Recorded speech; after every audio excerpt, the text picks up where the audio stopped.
Greetings, this is TVW slash TheVoltWithin here, bringing you guys a video for you today, and I want to make this video about my 5 top hyped games from Bethesda's conference slash showcase for this year's E3 2016, and I know a lot of you are probably wondering what my top 5 games overall from the E3 of basically the whole E3 2016 conference, but I'm only choosing 5 games from Bethesda, but pretty much they're not really exactly games. I mean, some of them are games, but some of them are kind of like games that are already been out.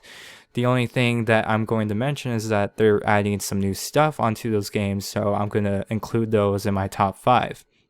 So I was really impressed with this year for Bethesda. I mean, I thought it was really good, like pretty decent of what you would expect from Bethesda, and a lot of the games they showcased I was really intrigued towards, and I'm pretty excited for. So this is basically going in order, and number 5 is Prey, and that game looks really interesting because I am a fan of any Bethesda type role-playing game slash, what do you call it, open world type style based game.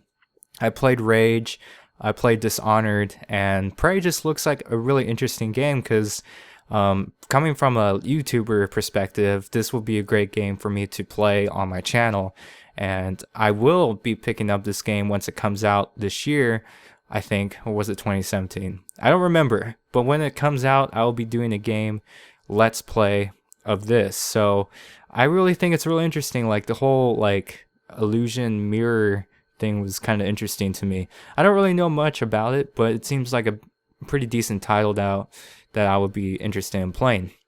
So number 4 is Dishonored 2, and I played the first Dishonored 1.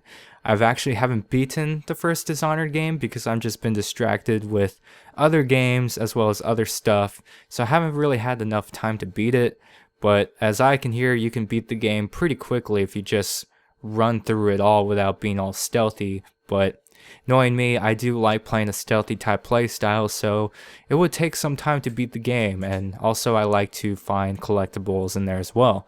And you can play as Carvo and Emily, so that would be pretty sick. Emily's playstyle seems pretty interesting, so I'll probably be playing as her first. I'll be playing as her first for a Let's Play I'll be doing for that game too. And Carvo, maybe do it probably later. I'll probably play as him in a DLC, I don't know. But Emily seems pretty legit just because of her ability she can do by just transporting through walls and, teleporting through different worlds and then coming back and killing people, and that's pretty sick. And number 3 is Quake Champions. Now, this is kind of a different game as far as the genre goes for Bethesda, and Bethesda hasn't really released any type of game that was like multiplayer focused, and this is why this is number 3 for me. And Quake 3 just seems like a really fun game because with Overwatch coming out and other games that are competing with Call of Duty, I mean, I think at this point, Call of Duty is just getting to the point where it's just everyone's burnt out on Call of Duty. I mean, let's be honest. I mean, if you're a Call of Duty fan, I respect if you enjoy the game, but you're probably thinking that, man, Call of Duty is losing its touch because it's getting quite repetitive. But if you're the type of guy who keeps on enjoying every Call of Duty every year, then props to you. It's just, when you make a game every year, it's kind of what do you call it? It's kind of repetitive in a sense because you can only gain so much, and with the amount of time, you're not going to be able to enjoy the game for what it is. But that's just me. Quake Champions looks like a really good competitive shooter, and I'm really hoping to probably do some videos on this game when it comes out, because a complete different approach to what style games I play on my channel, besides Killing Floor anyways, but Quake Champions really caught my attention, so this is why this is number 3. Now, I know a lot of you guys are probably going to wonder, why is this number 2? This should have been number 1. And I'll explain right now. And number 2 is Skyrim Remastered. And why this isn't number 1 is because for 2 reasons. One, this doesn't really apply to me because I play mostly on PC. and I don't have a current gen console. I don't have an Xbox One, and I used to have a PS4, but I sold it to a friend of mine who wanted it more because his Fallout 4 cannot run smoothly on his generic laptop. So, and I barely play PS4, so I sold it to him for a good price. That way he can play Fallout 4 on the PS4. And I got a pretty good deal on it, so that's why I don't have a console. Second thing is, pretty much we get Skyrim remastered for free as PC users. If we have Skyrim, the original game, as a PC user, we get Skyrim remastered for free, which is pretty sick. But it's like, I don't know if they're gonna add some, like, what do you call it? I think they're not gonna add any DLC to that game, because honestly, it's just gonna be the full package. It's going to include, all the DLCs like Hearthfire, Dragonborn, and Dawnguard. I don't think they're gonna add any more DLC to that. But if they do, that would be pretty awesome, because I mean, since it's pretty much designed to the next gen level, they can probably fit one more DLC in there, maybe two, depending how big it is. But Skyrim Remaster was number 2 because, one, I mean, for me, it doesn't apply to me because I'm not a console player. But if I was just a console player, this would probably be number 1 for sure, just because I would have the ability to put mods on there as well as better graphics. Now, number 1, what I really liked about Bethesda's showcase was when they were showcasing Elder Scrolls Online Tamriel 1. And this is a big thing for me because I just reinstalled ESO last night because I just got my hard drive, my awesome Intel 730 series, which is pretty awesome. It's super fast and reliable, and I love it so much. But I just installed ESO on there, and it runs super smooth. And the fact that every alliance, doesn't matter which alliance you're in, every alliance can play together in one world. And basically there is no level scale to any continent you go to now. So basically you can group up and do some worldwide bosses now. And it's pretty awesome. Like, you can, if you're level 50, oh yeah, they also took out veteran ranks now.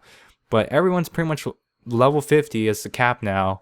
And they made it to where everyone can be in the party. So they basically made it more co-op like friendly, if that makes sense, because now there is no limitations now. So if you're a level 50, whatever continent you go to will be scaled to that. So that changed everything, as well as any alliance. You could be in any alliance and play with any of your friends, and it doesn't matter what alliance you're in. So that's a big transition from Elder Scrolls Online. This game was pretty much crapped on for the beginning it was released because, as with every MMO, it takes some time for them to make changes. And then the good thing about ZeniMax Online Studios is that they listen to the community, and they're not like other developers who just ignore the feedback from their fans.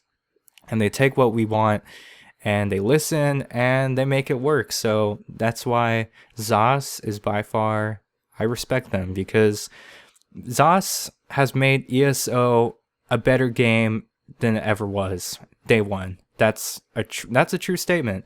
And the reason why I thought Elder Scrolls Online wasn't gonna do well is because they didn't make these changes until, as a few months came in, they started adding some stuff, changing new things, tweaking stuff to where it's more playable and enjoyable. And that's why this is number 1. And they're going to make changes to it on the consoles as well this week, I think, or next week. So yeah, that's pretty much the top 5 stuff that I really am hyped for from Bethesda's 2016 conference. Leave it down in the comments down below what you're excited for. I'm pretty sure a lot of you are excited for Skyrim Remastered. That would be pretty awesome to pick up. It kind of sucks because it's like you have to pay another $60, but you get all the DLCs included, so basically you're pretty much saving like $50 there. So anyways, if you enjoyed this video, give it a like, and if you like this channel or like what you see, subscribe to the channel if you're new. And as always, I will see you guys on the next video.